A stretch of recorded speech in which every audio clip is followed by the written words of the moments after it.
Now as he sat on the Mount of Olives, the disciples came to him privately. Tell us, when will these things be? And what will be the sign of your coming and of the end of the age? Take heed that no one deceives you.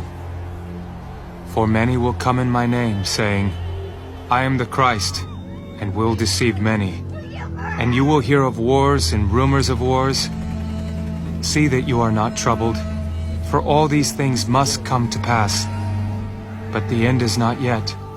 For nation will rise against nation, and kingdom against kingdom.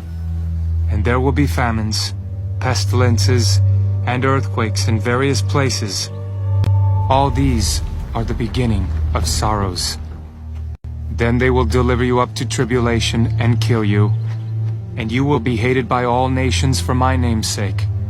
And then many will be offended, will betray one another, and will hate one another. Then many false prophets will rise up and deceive many.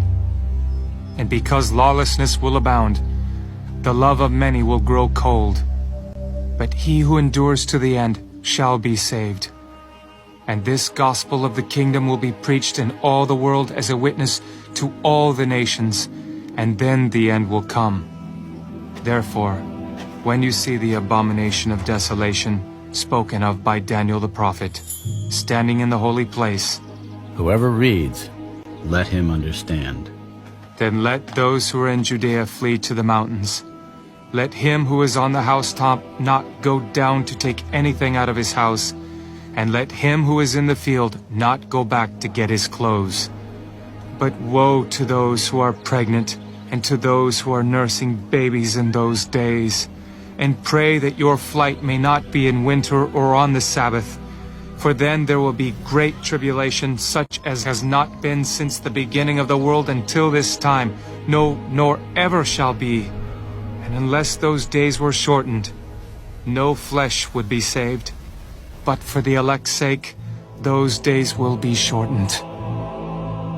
Then if anyone says to you, Look, here is the Christ, or there, do not believe it.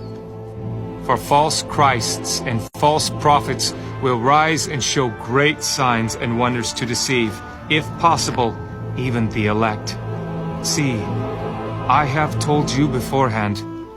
Therefore, if they say to you, Look, he is in the desert, do not go out. Or look, he is in the inner rooms, do not believe it. For as the lightning comes from the east and flashes to the west, so also will the coming of the Son of Man be.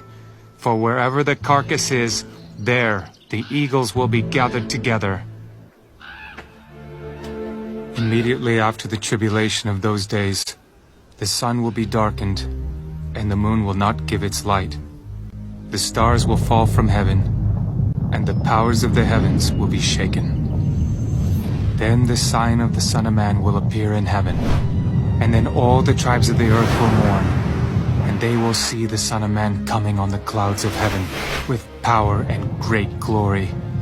And he will send his angels with a great sound of a trumpet, and they will gather together his elect from the four winds, from one end of heaven to the other.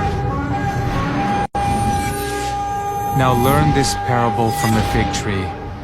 When its branch has already become tender and puts forth leaves, you know that summer is near. So you also, when you see all these things, know that it is near, at the doors.